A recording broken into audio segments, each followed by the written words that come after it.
बृहस्पतिवार व्रत कथा।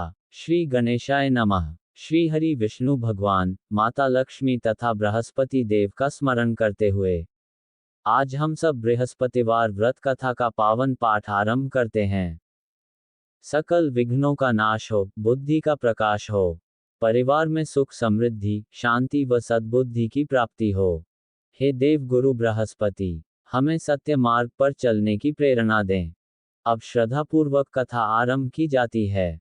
प्राचीन समय की बात है, एक बड़ा प्रतापी तथा दानी राजा था। वह प्रत्येक गुरुवार को व्रत रखता एवं पूजा करता था। यह उसकी रानी को अच्छा न लगता। न वह व्रत करती और न ही किसी को एक पैसा दान में देती। राजा को भी ऐसा करने से मना किया करती। एक समय की बात है कि राजा शिकार खेलने वन को चले गए। घर पर रानी और दासी थी। उस समय गुरु बृहस्पति साधु का रूप धारण कर राजा के दरवाजे पर भिक्षा मांगने आए। साधु ने रानी से भिक्षा मांगी तो वह कहने लगी, हे साधु महाराज, मैं इस दान और पुण्य से तंग आई हूँ। आप ही ऐसा उपाय जिससे ये सारा धन नष्ट हो जाए और मैं आराम से रह सकूं। साधु रूपी बृहस्पति देव ने कहा, हे देवी, तुम बड़ी विचित्र हो। संतान और धन से भी दुखी होता है। अगर तुम्हारे पास धन अधिक है तो इसे शुभ कार्यों में हो, जिससे तुम्हारे दोनों लोग सुधरें। परंतु साधु की इन बातों से रानी खुश नहीं हुई। उसने कहा, मुझे ऐसे धन की आवश्यकता नहीं जिसे मैं दान दूं तथा जिसको संभालने में ही मेरा सारा समय नष्ट हो जाए। साधु ने कहा, यदि तुम्हारी ऐसी इच्छा है तो जैसा मैं तुम्हें बताता हूं तुम वैसा ही करना। बृहस्पतिवार के दिन तुम घर को गोबर से लीपना, अपने केशों को पीली मिट्टी से धोना, केशों को धोते समय स्नान करना, राजा से हजामत बनाने को कहना, भोजन में मांस मदिरा खाना, कपड़ा धोबी के यहाँ धुलने डालना। इस प्रकार 7 बृहस्पतिवार करने से तुम्हारा समस्त धन नष्ट हो जाएगा। इतना कहकर साधु बने बृहस्पति देव अंतर्धान हो गए। साधु के कहे अनुसार करते रानी को केवल 3 बृहस्पतिवार ही बीते थे कि उसकी समस्त धन संपत्ति नष्ट हो गई। भोजन के लिए परिवार तरसने लगा। एक दिन राजा रानी से बोला, हे रानी, तुम यहीं रहो, मैं दूसरे देश को जाता हूँ, क्योंकि यहाँ पर मुझे सभी जानते हैं। इसलिए मैं ये छोटा कार्य नहीं कर सकता। ऐसा कहकर राजा परदेश चला गया। वहां वह जंगल से लकड़ी काट कर लाता और शहर में बेचता। इस तरह वह अपना जीवन व्यतीत करने लगा। इधर राजा के बिना रानी और दासी दुखी रहने लगीं। एक समय जब रानी और दासियों को 7 दिन बिना भोजन के रहना पड़ा, तो रानी ने अपनी दासी से कहा, हे दासी, पास ही के नगर में मेरी बहन रहती है। वह बड़ी धनवान है। तू उसके पास जा और कुछ ले आ ताकि थोड़ा बहुत गुजर बसर हो जाए। दासी रानी की बहन के पास गई। उस दिन बृहस्पतिवार था। रानी का बहन उस समय बृहस्पतिवार की कथा सुन रही थी। दासी ने रानी की बहन को अपनी रानी का संदेश दिया, लेकिन रानी की बहन ने ही उत्तर नहीं दिया। जब दासी को रानी की बहन से ही उत्तर नहीं मिला तो वह बहुत दुखी हुई। उसे क्रोध भी आया। दासी ने वापस आकर रानी को सारी बात बता दी। सुनकर रानी ने अपने भाग्य को कोसा। उधर रानी की बहन ने सोचा कि मेरी बहन की दासी ही थी, परंतु मैं उससे नहीं बोली, इससे वह बहुत दुखी होगी। कथा सुनकर और पूजन समाप्त कर वह अपनी बहन के घर ही और कहने लगी, हे बहन, मैं बृहस्पतिवार का व्रत कर रही थी। तुम्हारी दासी ही परंतु जब तक कथा होती है तब तक न उठते हैं और न बोलते हैं, इसीलिए मैं नहीं बोली। कहो, दासी क्यों हुई थी?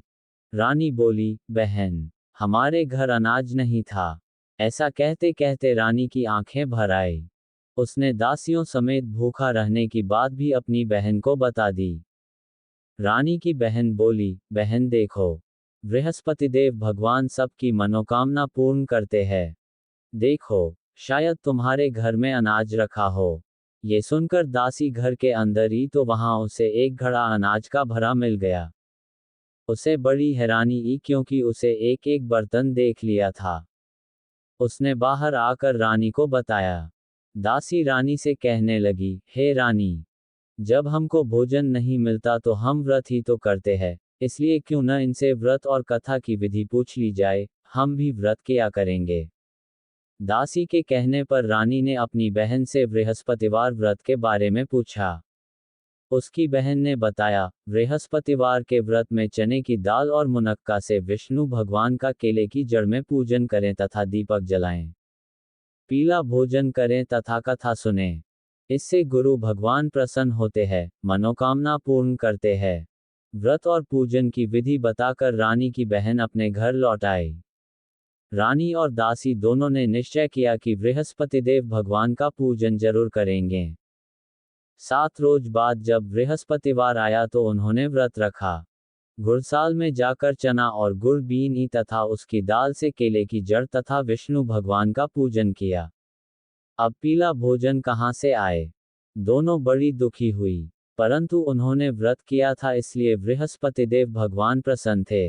एक साधारण व्यक्ति के रूप में वे 2 थालों में सुंदर पीला भोजन लेकर और दासी को देकर बोले, हे दासी, ये भोजन तुम्हारे लिए और तुम्हारी रानी के लिए है, इसे तुम दोनों ग्रहण करना। दासी भोजन पाकर बहुत प्रसन्न हुई। उसने रानी को सारी बात बताई। उसके बाद से वे प्रत्येक बृहस्पतिवार को गुरु भगवान का व्रत और पूजन करने लगी। बृहस्पति भगवान की कृपा से उनके पास धन हो गया, परंतु रानी फिर पहले की तरह आलस्य करने लगी।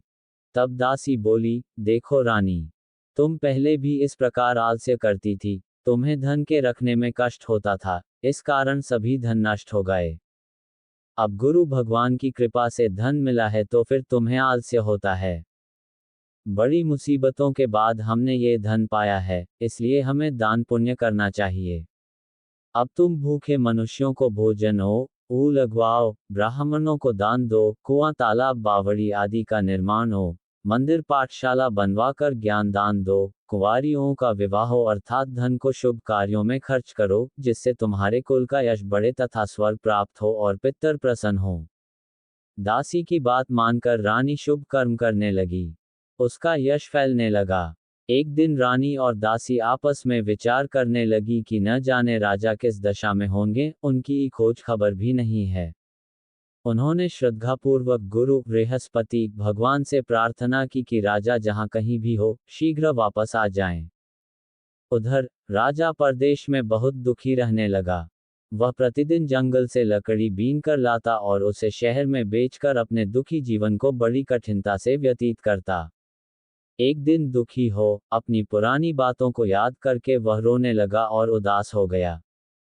उसी समय राजा के पास बृहस्पतिदेव साधु के वेश में आकर बोले, हे लकड़हारे, तुम इस सुनसान जंगल में किस चिंता में बैठे हो, मुझे बतलाओ। ये सुन राजा के नेत्रों में जल भर आया।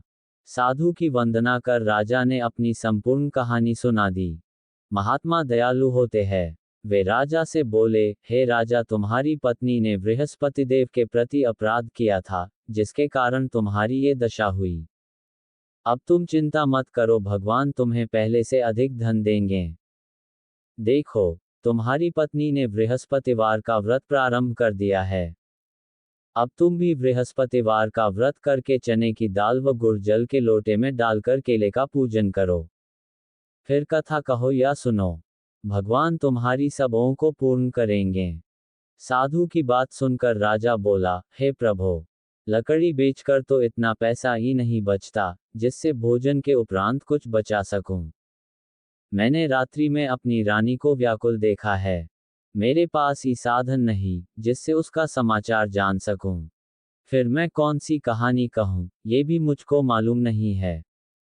साधु ने कहा, हे राजा, मन में बृहस्पति भगवान के पूजन व्रत का निश्चय करो। वे स्वयं तुम्हारे लिए ही राह बना देंगे। बृहस्पतिवार के दिन तुम रोजाना की तरह लकड़ियां लेकर शहर में जाना। तुम्हें रोज से दुगुना धन मिलेगा, जिससे तुम भली भांति भोजन कर लोगे तथा बृहस्पतिदेव की पूजा का सामान भी आ जाएगा। जो तुमने बृहस्पतिवार की कहानी के बारे में पूछा है, वह इस प्रकार है। बृहस्पतिदेव की कहानी। प्राचीन काल में एक बहुत ही निर्धन ब्राह्मण था। उसके ही संतान न थी। वह नित्य पूजा पाठ करता, उसकी स्त्री न स्नान करती और न किसी देवता का पूजन करती। इस कारण ब्राह्मण देवता बहुत दुखी रहते थे। भगवान की कृपा से ब्राह्मण के यहाँ एक कन्या उत्पन्न हुई। कन्या बड़ी होने लगी। प्रातः स्नान करके वह भगवान विष्णु का जप करती। बृहस्पतिवार का व्रत भी करने लगी। पूजा पाठ समाप्त कर पाठशाला जाती तो अपनी मुट्ठी में जौ भर के ले जाती और पाठशाला के मार्ग में डालती जाती। लौटते समय वही जौ स्वर्ण के हो जाते तो उनको बीन कर घर ले आती। एक दिन वह बालिका सूप में उन सोने के जौ को फटक कर साफ कर रही थी कि तभी उसकी माँ ने देख लिया और कहा कि हे बेटी, सोने के जौ को फटकने के लिए सोने का सूप भी तो होना चाहिए। दूसरे दिन गुरुवार था। कन्या ने व्रत रखा और बृहस्पति देव से सोने का सूप देने की प्रार्थना की। बृहस्पति देव ने उसकी प्रार्थना स्वीकार कर ली। रोजाना की तरह वह कन्या जौ फैलाती हुई पाठशाला चली गई। पाठशाला से लौटकर जब वह जौ बीन रही थी तो बृहस्पति देव की कृपा से उसे सोने का सूप मिला। उसे वह घर ले आई और उससे जौ साफ करने लगी, परंतु उसकी माँ का वही ढंग रहा। एक दिन की बात है। कन्या सोने के सूप में जब जौ साफ कर रही थी, उस समय उस नगर का राजकुमार वहां से निकला। कन्या के रूप और कार्य को देखकर वह उस पर मोहित हो गया। राजमहल आकर वह भोजन तथा जल त्याग कर उदास होकर लेट गया। राजा को जब राजकुमार दघारा अन्न जल त्यागने का समाचार ज्ञाता तो अपने मंत्रियों के साथ वह अपने पुत्र के पास गया और कारण पूछा। राजकुमार ने राजा को उस लड़की के घर का पता भी बता दिया। मंत्री उस लड़की के घर गया। मंत्री ने ब्राह्मण के समक्ष राजा की ओर से निवेदन किया। कुछ ही दिन बाद ब्राह्मण की कन्या का विवाह राजकुमार के साथ संपन्न हो गया। कन्या के घर से जाते ही ब्राह्मण के घर में पहले की भांति गरीबी का निवास हो गया। एक दिन दुखी होकर ब्राह्मण अपनी पुत्री से मिलने गए। बेटी ने पिता की अवस्था को देखा और अपनी माँ का हाल पूछा। ब्राह्मण ने सभी हाल कह सुनाया। कन्या ने बहुत सा धन देकर अपने पिता को विदा कर दिया। लेकिन कुछ दिन बाद फिर वही हाल हो गया। ब्राह्मण फिर अपनी कन्या के यहाँ गया और सभी हाल कहा तो पुत्री बोली, हे पिताजी, आप माताजी को यहाँ लेवा लाओ, मैं उन्हें वह विधि बता दूंगी जिससे गरीबी दूर हो जाए। ब्राह्मण देवता अपनी स्त्री को साथ लेकर अपनी पुत्री के पास राजमहल पहुंचे तो पुत्री अपनी माँ को समझाने लगी, हे माँ, तुम प्रातःकाल स्नान आदि करके विष्णु भगवान का पूजन करो तो सब दरिद्रता दूर हो जाएगी। परंतु उसकी माँ ने उसकी एक भी बात नहीं मानी। वह प्रातःकाल उठकर अपनी पुत्री की बची जूठन को खा लेती थी। एक दिन उसकी पुत्री को बहुत गुस्सा आया। उसने अपनी माँ को एक कोठरी में बंद कर दिया। प्रातः उसे स्नानादि करा के पूजा पाठ करवाया तो उसकी माँ की बुद्धि ठीक हुई। इसके बाद वह नियम से पूजा पाठ करने लगी और प्रत्येक बृहस्पतिवार को व्रत करने लगी। इस व्रत के प्रभाव से मृत्यु के बाद वह स्वर्ग को गई। वह ब्राह्मण भी सुखपूर्वक इस लोक का सुख भोग कर स्वर्ग को प्राप्त हुआ। इस तरह कहानी कहकर साधु बने देवता वहां से लोप हो गए। धीरे धीरे समय व्यतीत होने पर फिर बृहस्पतिवार का दिन आया। राजा जंगल से लकड़ी काटकर शहर में बेचने गया। उसे उस दिन और दिनों से अधिक धन मिला। राजा ने चना, गुड़ आदि लाकर बृहस्पतिवार का व्रत किया। उस दिन से उसके सभी क्लेश दूर हुए। परंतु जब अगले गुरुवार का दिन आया तो वह बृहस्पतिवार का व्रत करना भूल गया। इस कारण बृहस्पति भगवान नाराज हो गए। उस दिन उस नगर के राजा ने विशाल यज्ञ का आयोजन किया था तथा अपने समस्त राज्य में घोषणा करवा दी कि सभी मेरे यहाँ भोजन करने आवें। किसी के घर चूल्हा न जले।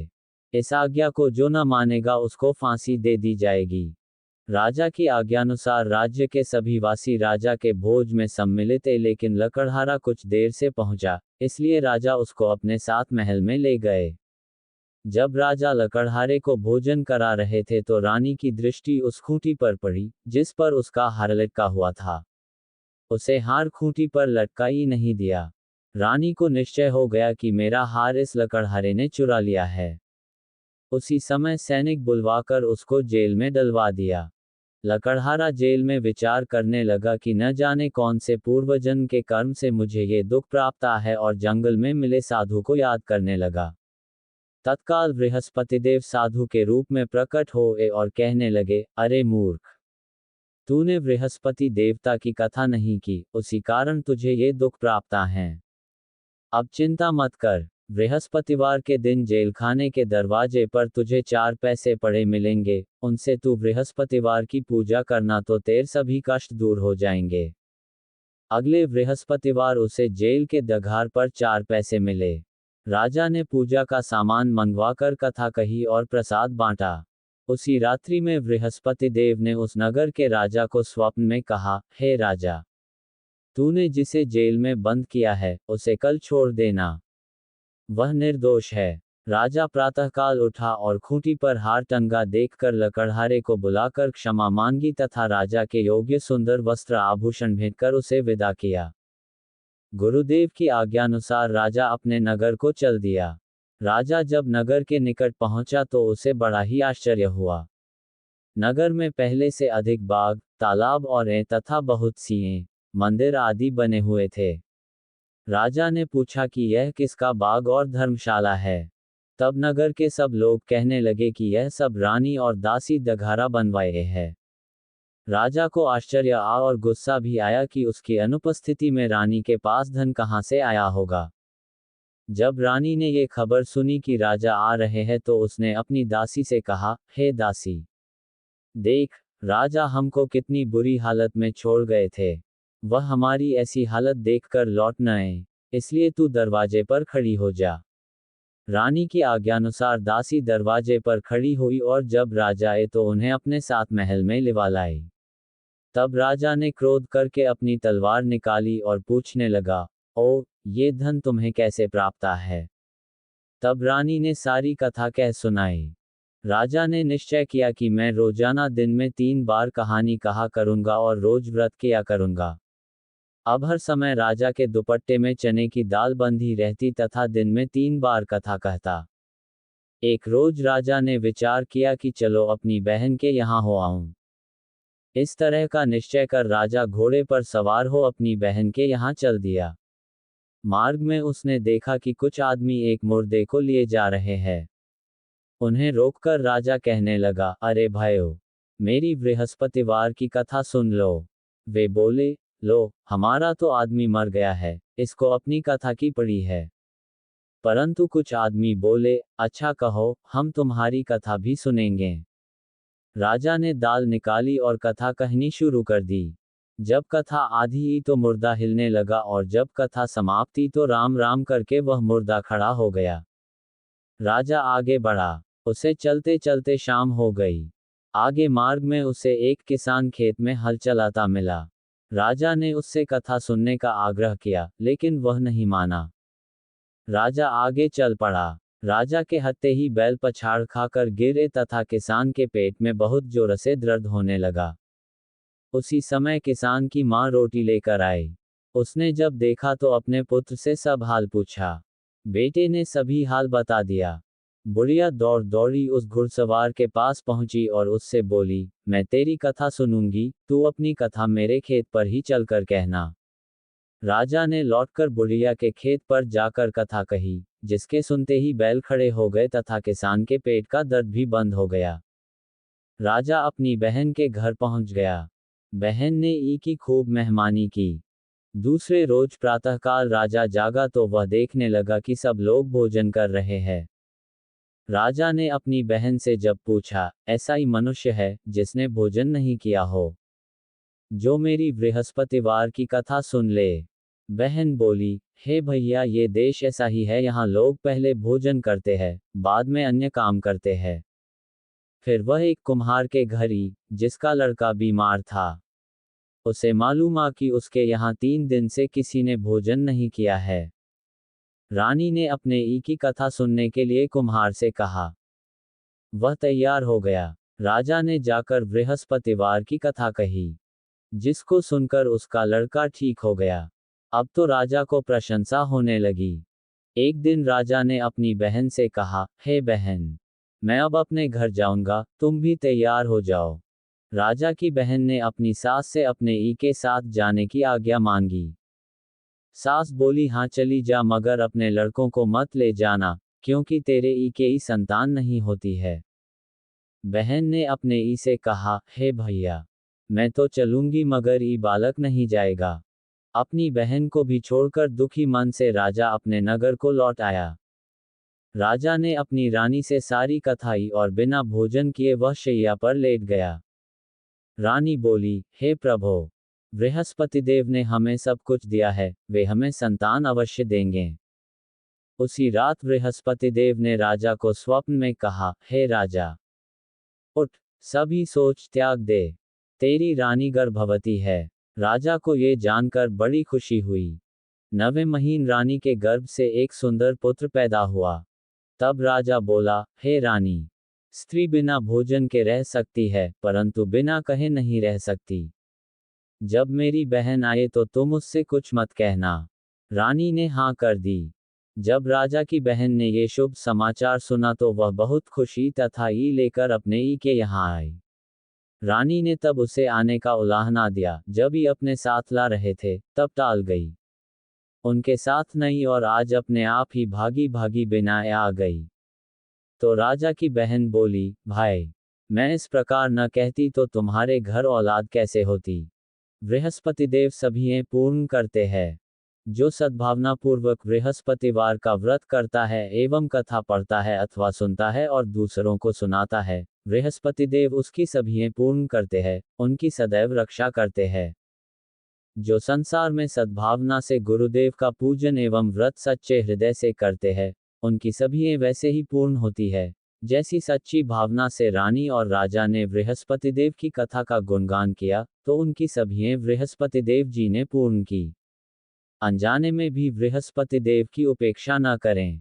ऐसा करने से सुख शांति नष्ट हो जाती है। इसलिए सबको कथा सुनने के बाद प्रसाद लेकर जाना चाहिए। हृदय से उनका मनन करते हुए जयकारा बोलना चाहिए। इति श्री बृहस्पतिवार व्रत कथा। आरती बृहस्पति देवता की। जय बृहस्पति देवा। जय बृहस्पति देवा। छिन छिन भोग कदली फल मेवा।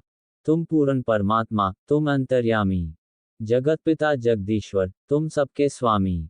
चरणामृत निज निर्मल, सब पातक हरता। सकल मनोरथ दायक, कृपा करो भरता। तन, मन, धन अर्पण कर, जो जन शरण पड़े। प्रभु प्रकट तब होकर, आकर दघार खड़े। दीनदयाल दयानिधि, भक्तन हितकारी। पाप दोष सब हरता, भव बंधन हारी। सकल मनोरथ दायक, सब संशय हारो। विषय विकारो, संतन सुखकारी। जो आरती तेरी, प्रेम सहित गावे। जेठानंद आनंद कर, सो निश्चय पावे। सब बोलो विष्णु भगवान की जय। बोलो बृहस्पतिदेव भगवान की जय। आदरणीय श्रोतागण, बृहस्पतिवार व्रत कथा का पावन